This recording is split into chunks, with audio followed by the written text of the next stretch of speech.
உள்ளுக்குள்ளேயே சவுண்ட் அதிகம் இருக்காது. தூங்கி எந்திரிச்சு நல்லா தூங்கி எந்திரிக்கணும்.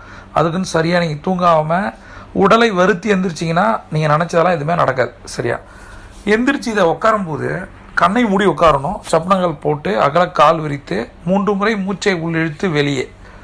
அதுக்கப்புறம் இந்த 9 இன்கிரிடன்ட்டும் நான் என்ன சொல்கிறேனோ அதெல்லாம் நம்ம செய்யணும்.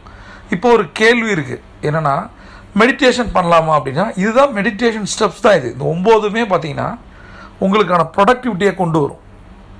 மெயினாக நம்ம கஷ்டப்படுறது ஹெல்த் இருந்தாலும் ரிலேஷன்ஷிப் இருந்தாலும் பணம் தான்.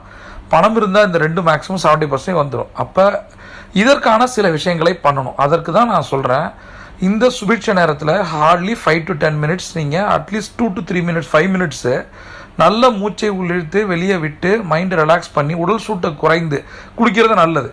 340 குளிக்க முடியுமானா அட்லீஸ்ட் இது மண்டே டு ஃப்ரைடேன்னு பண்ணுங்கள். சாட்டர்டே சண்டே ரெஸ்ட் எடுங்க.